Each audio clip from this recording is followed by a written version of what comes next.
Education ঠিকে আছাম চেনেলৰ সকলোকে স্বাগতম জনাইছোঁ। সো বন্ধুসকল, যেহেতু হায়াৰ ছেকেণ্ডাৰী ৰিজাল্ট দিয়া কথা আছিল আৰু ইতিমধ্যে ৰণুজ পেগু ডাঙৰীয়াই 1 ঘণ্টা আগত এটা পোষ্ট কৰিছে যে Assam higher secondary result will declare HS exam টুমৰো at 9 AM, মানে 9টা বজাত আপোনালোকে পাই যাব ৰিজাল্ট। আৰু 7টা বজাত আপোনালোকৰ official press release will be, মানে অফিচিয়েল যিখন নটিছ আছে সেইখন 7টা বজাত ৰাতিপুৱাই ওলাই যাব। আৰু সকলোকে বেষ্ট উইচেছ দিছে, সকলোৱে যাতে ৰিজাল্ট ভাল হয়।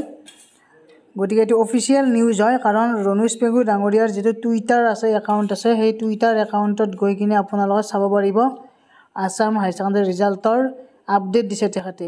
আৰু যিটো ৱেবছাইট আছে সেইটো আপোনালোকৰ ইয়াত মই দেখুৱাই দিওঁ, AHSEC, এইটো ৱেবছাইটত গৈ কিনে আপোনালোকে ৰিজাল্ট চাব পাৰিব। গতিকে অকণমান ছাৰ্ভাৰৰ প্ৰব্লেমৰ কাৰণে লেট হ'ব পাৰে, কিন্তু ৰিজাল্ট পোৱাটো পাব অহাকালি। গতিকে সকলোৱে শ্বেয়াৰ কৰি দিয়ক ভিডিঅ'টো, ছাবস্ক্ৰাইব কৰি ৰাখক চেনেলটো। ধন্যবাদ, থেংক ইউ।